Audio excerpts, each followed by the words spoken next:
Hello, my name is Intan Adelia, and now I will explain about tourism and tourist case.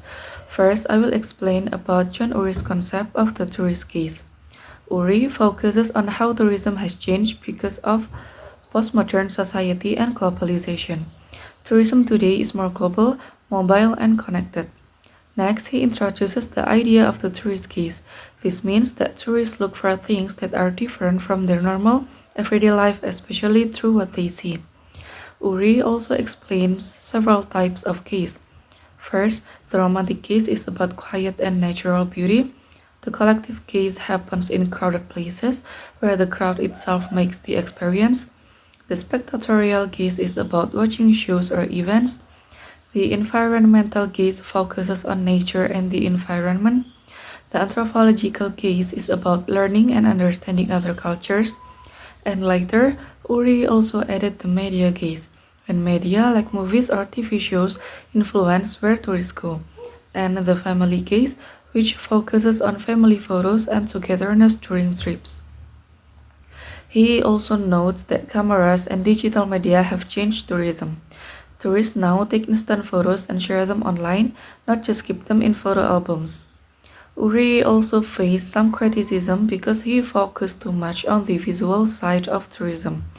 Later, he agreed and said that other senses like touch, smell, and sound are important too. Uh, then he introduces the idea of post-tourism. In post-tourism, people know that tourism is not always real or authentic. They see it as a fun game and they play with different experiences. And in this slide explains, according to Sherrod in 1989, how we look at things in different ways in modern life. He describes four types of looking: the glimpse, the gaze, the scan, and the glance. First, the glimpse is a short or quick look. It shows only a little part of something, like when something is partly hidden. This can make it feel mysterious or powerful. Next, the gaze, which is a longer and more focused on look. Sherrod says there are three kinds of gaze. First, representation, when we see something as an ideal or symbol. Reproduction, when we see a copy like a photo or model. Spectatorial, when we see a real things like a landscape. Then Sherrod also identified the scan is a modern way of looking that's related to surveillance. In cities today, people are often watched by cameras or others. This type of looking is about control and observing people, sometimes without them knowing. And lastly, the glance is the fastest and shallowest type of looking. In our busy world, we often just glance at things like photos or screens without really paying attention. For example, when people take photos at tourist places but don't actually take time to look around.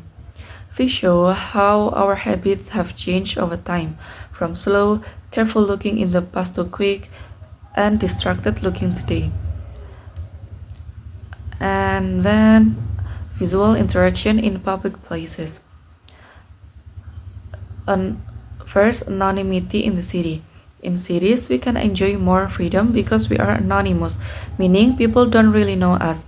But this also means that our interactions with others are short and shallow, which can make us feel lonely. And then, categoric and spatial ordering. In public, we often identify people by how they look, like their age or gender. But in cities, where people are matters are more than what they wear. For example, a person in a classroom is assumed to be a professor, even if they dress casually. And then civil inattention and public harassment. In the city, we usually avoid staring at others to respect their privacy. But sometimes how people look can lead to harassment, especially for women or minorities. In short, these points show how the way people look and where they are in the city affects how we interact with them. And then we talk about Descartes' strategies, tactics, and urban walking. Michael Descartes talks about two important ideas: strategies and tactics. Strategies are the ways powerful groups like governments or city planners control and organize the city. They create rules and systems that tell us how spaces should be used, like where we walk, where we work, or how we move around. But ordinary people don't always follow these rules exactly. They use tactics, which are small, everyday actions that push back or find their own way. For example, walking in ways not planned by the city or doing graffiti. These small actions allow people to reclaim space and express themselves. So, even though the city is controlled from the top, people on the ground still have power through how they live in the city.